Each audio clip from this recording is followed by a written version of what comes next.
ఎక్కడ ఉన్నాయి సార్? ఏం లేవు అన్ని బోర్. మోటార్ 20 గుంటలు పరగట్టుగా లేనే లేదు సార్. బాగా నష్టం సార్. లక్షలు ఇప్పుడు 50,000 పెట్టుబడి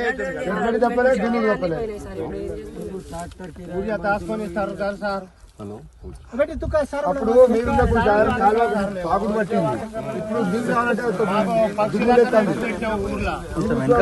నీళ్ళు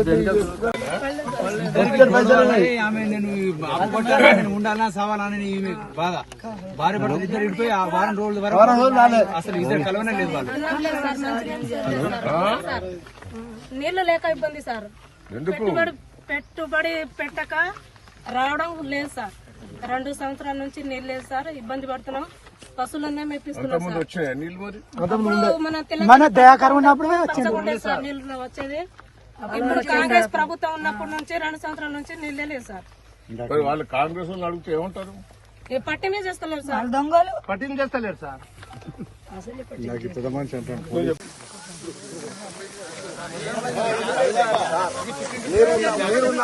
నీరున్నప్పుడు మంచిగా నీళ్ళు వచ్చాయి సార్. పోయినాక మా బతుక ఎండిపోయింది సార్.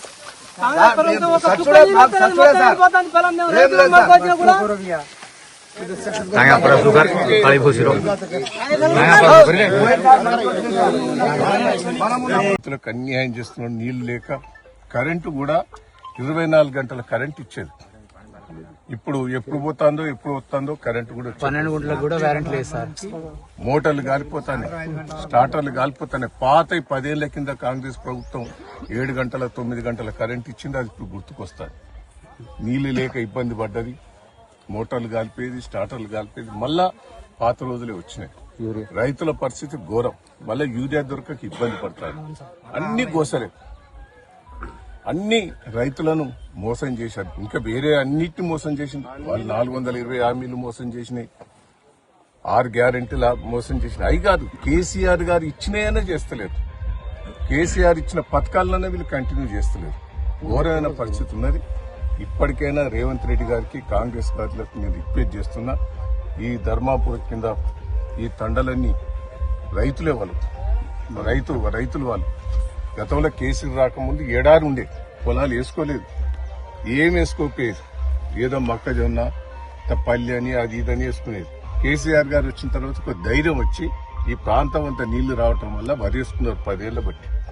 ఇప్పుడు వరి బంది గమ్మంటే ఎట్లా? మరి మొదల మీరు చెప్పాలంటారు. మీరు వరి వేసుకోకుండా అంటే అది వేసుకోకుండా మొక్కజొన్నలో ఇంకేదో వేసుకుంటారు. ఎకరాన 34,000 రూపాయలు ఖర్చు పెట్టారు. నేను ఒకటే ప్రభుత్వాన్ని రిక్వెస్ట్ చేస్తున్నా, పంటలు కాపాడండి. ప్రతి ఎకరానికి 30,000 నష్టపరిహారాన్ని ఇచ్చి ఏర్పాటు చేయాలనేది నేను డిమాండ్ చేస్తున్నాను.